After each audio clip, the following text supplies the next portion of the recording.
দীর্ঘ 18 বছর পর মহান স্বাধীনতা দিবসে জাতীয় প্যারেড স্কোয়ারে ফিরছে কুচকাওয়াজ ও ফ্লাই পাস্ট। বাংলাদেশ সেনাবাহিনী ও বিমান বাহিনী তাদের সক্ষমতা প্রদর্শন করতে প্রস্তুত, কিন্তু এই জাঁকজমকপূর্ণ আয়োজনের আড়ালে কি কোনো বড় অক্ষমতা লুকিয়ে আছে? বিশেষ করে আমাদের আকাশ প্রতিরক্ষা ব্যবস্থা নিয়ে যে প্রশ্নগুলো উঠেছে তা এড়িয়ে যাবার কোনো সুযোগ নেই।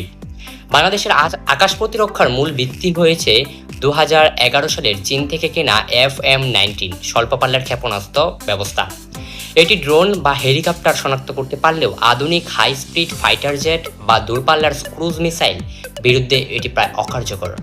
বিশেষজ্ঞদের মতে আমাদের আকাশ প্রতিরক্ষা বর্তমানে বেশ নাজুক ও উদ্বেগজনক অবস্থায় রয়েছে।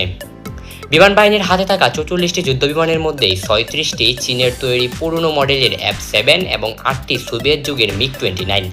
আধুনিক স্টিলথ টেকনোলজি বা রাডার অ্যাভাসিভ প্রযুক্তির সামনে এই দ্বিতীয় বা তৃতীয় প্রজন্মের বিমানগুলো কতটা টিকতে পারবে তা নিয়ে বড় ধরনের সংশয় রয়েছে। ইয়াক 130 প্রশিক্ষণে কার্যকর হলেও হালকা আক্রমণের বাইরে তার সক্ষমতা সীমিত।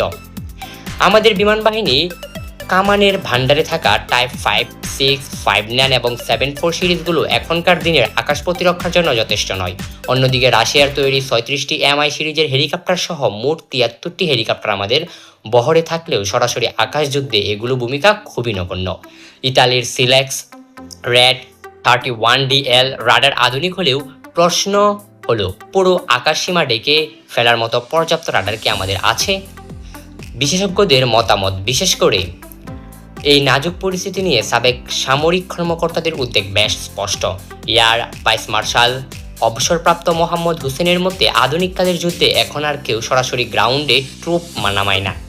আক্রমণটা হয় আকাশ সীমায়, যে কারণে সামরিক বাহিনী শক্তিশালী আকাশ প্রতিরক্ষা ব্যবস্থা থাকা অনস্বীকার্য। সোজা কথায় স্কাইপ সুপারিটি বা আকাশে যার কর্তৃত্ব থাকে যুদ্ধে এগিয়ে থাকে তারাই।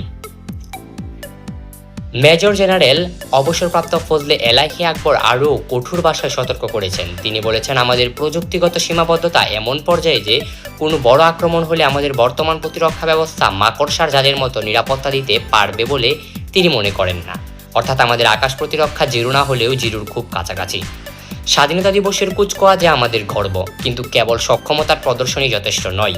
প্রয়োজন সময়ের সাথে তাল মিলিয়ে আধুনিকায়ন আকাশ সীমা অরক্ষিত রেখে জাতীয় নিরাপত্তা নিশ্চিত করা অসম্ভব। 1.5 যুগ পরেও এই আয়োজন কি আমাদের নীতি নির্ধারণের চোখ খুলে দিবে, নাকি আমরা মানদত্ত আমলের অস্ত্র নিয়ে বড় বড় শক্তির সামনে দাঁড়িয়ে থাকব? এখনকার সময়ের সবচেয়ে আলোচিত বিষয় হলো মানব পাচার মামলায় গ্রেপ্তার হওয়া সাবেক সেনা কর্মকর্তা মাসুদ উদ্দিন চৌধুরী। 1/11 বিতর্কিত অধ্যায়, জুলাই গণ অভ্যুত্থানে ছাত্র হত্যা, 1975 সালে রক্ষী বাহিনীতে কাজ, তারেক রহমানকে নির্যাতন কিংবা মানব পাচার সহ নানা বিতর্কিত বিষয় তাকে কেন্দ্র করে রয়েছে।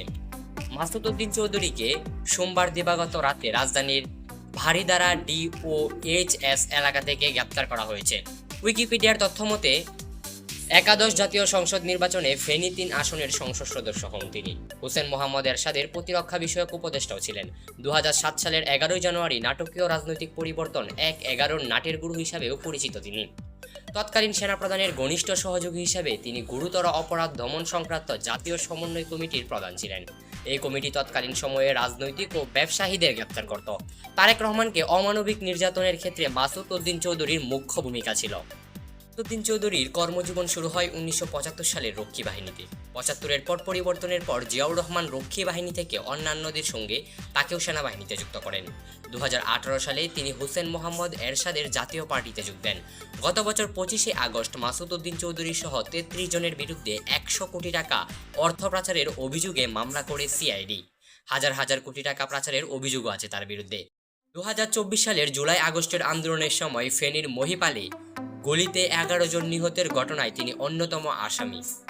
মাসুদ উদ্দিন চৌধুরী তার কর্মজীবনে একাধারে একজন সাবেক বিতর্কিত সেনা কর্মকর্তা, একজন সংসদ সদস্য এবং অস্ট্রেলিয়ায় বাংলাদেশের হাই কমিশনার এবং একজন রাজনৈতিক ব্যক্তি হিসেবেই পরিচিত।